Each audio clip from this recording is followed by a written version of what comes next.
Another feature that you have here, which I think is outstanding, is the ability to taste wines before you buy them. And I think that's something that a lot of consumers are looking for these days. We don't go out and buy a car without having test driven it. We don't go out and buy clothes without having tried them on.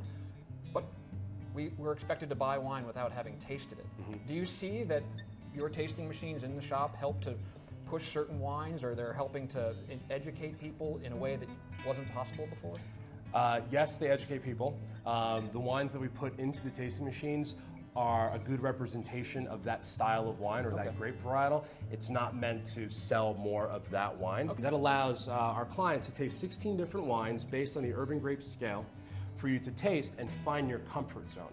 So when you come into the store, we'll have an Enomatic sign right here. Okay. And so that means that this wine, this Chenin Blanc from South Africa, is in the tasting machine. Correct. The idea and what helps people really understand the Urban Grape setup here is that you taste that wine. If you like what that wine is doing in your mouth, you come to the section, you find it on the wall, and then you could have 50 other wines manipulated in that same style, but you have different price points, different grape growing regions, and different grape varietals. So it actually keeps you within your comfort zone, but lets you explore within your own comfort zone. So you can taste a 10W, which would be the Chenin Blanc here, with a 1W, which might be something like a Muscadet or a really light-bodied Riesling, and you now understand your palate a little bit more. It's not necessarily 100% about the flavors that you're experiencing, but more about your reaction to the wine.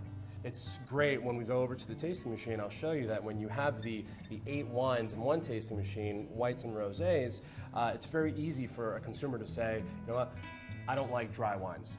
Unfortunately, in the wine world, every single one of these wines is dry. Dry means something different to them. So it's great for them to taste something and say, you know what, that tastes sour. But the next wine over, they're like, wow, I really like that. Now we, as the wine merchant, know what they like. So it's giving the guest an opportunity. I refer to them as guests because you really do feel like you're a guest here. You're giving them an opportunity to describe what they like and have that instant reaction, because that's often the most important. Is if you like a wine the moment you put it in your mouth. Right. In restaurants, you often get a taste of wine before you get to buy the glass or buy the bottle. So you're giving them that restaurant hospitality, but in a retail setting. The hardest thing about wine is the terminology. You taste something, you're like, oh, what is that? Someone says apple, and everyone in the room gets like, oh, of course, apple. But our brains are really not meant to look for that, and so that gives them an opportunity to really understand what they're tasting, why they're tasting it, and for them to remember. Well, I see that there's a little Enomatic sticker right underneath both of these wines. So how about we go over and take a taste? Sure, sounds excellent. Good. So Michael, here we are over at the Enomatic Elite Tasting Machine, and the 2 wines that we just spoke about are here for you to taste. So what I want you to do is take your tasting glass right there, put it right under this little spigot. All right. And then just gently push that button for 2 seconds. Yep. And it's going to give you just shy of a ½ of an ounce of wine. All right. Which is plenty to taste. See what you think about that. That's perfect. It's going to go great for the lobster bake. I think I really get those flavors that you were talking about, that weight on the mouth, certainly.